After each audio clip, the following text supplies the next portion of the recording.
Okay, so today I will be showing chunk save state in 1.19. So the way it works is while the autosave is happening, you modify a chunk with another chunk that's already saved. So for example, the autosave is going to start and it's going to save this chunk. And then after it saves this chunk, we're going to dispense shulkers into this chunk, and then it's going to save the shulkers here.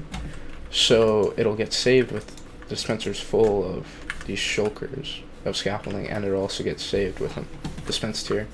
So just like that, you can see it's a general item dupe. So if you're familiar with like pre 1.15 save state, it's pretty much the same thing. The way we do it is totally different. So the autosave is completely on another thread, so you can manipulate the world while it's going on, and it's pretty slow. So if it starts somewhere else, you can then start changing a chunk like while it's going on. So for example, it's gonna save like this chunk pretty quickly, and then we're gonna light a portal. So this one will get saved with air here, but then this one will get saved with a portal here. And then I already explained what's gonna happen to that one. And then this one's gonna get saved with the villager here, and then the nether side's gonna get saved with the villager there, so we're gonna get 2 villagers. And the way we actually detect the autosave is, this is actually the spawn chunks. So when the server starts, it also starts a 6000 game tick clock that controls the autosave. And with that, we just trigger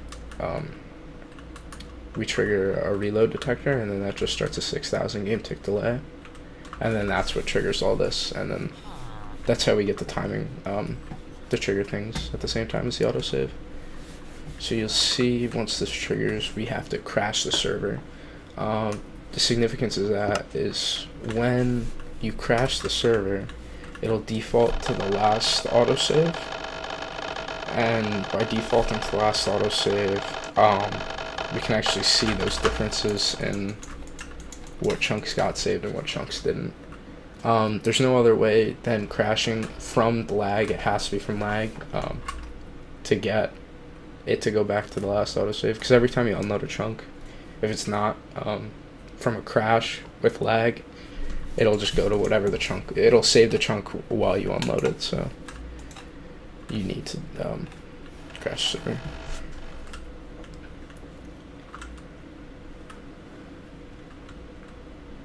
So after a minute, we'll see this chunk.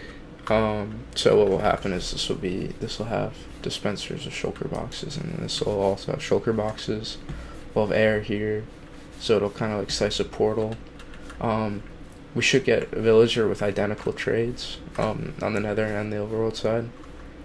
So yeah, you could also make like longer than 30 block long portals with this.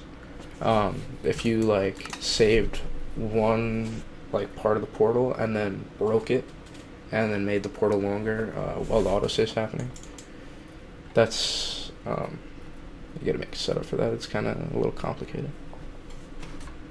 So as we can see, we're back. This portal got sliced with all these, and then you can see they all duped. So we have 8 shulker boxes, and we didn't get the villager dupe, which is a little unfortunate. It is this is a race condition with like the autosave thread, so it's not 100% consistent, but I mean, if you try it enough, you'll eventually get it. But I mean, as you can see, it did just delete the villager, which is a little unfortunate, but yeah, that's pretty much it. This is pretty useful.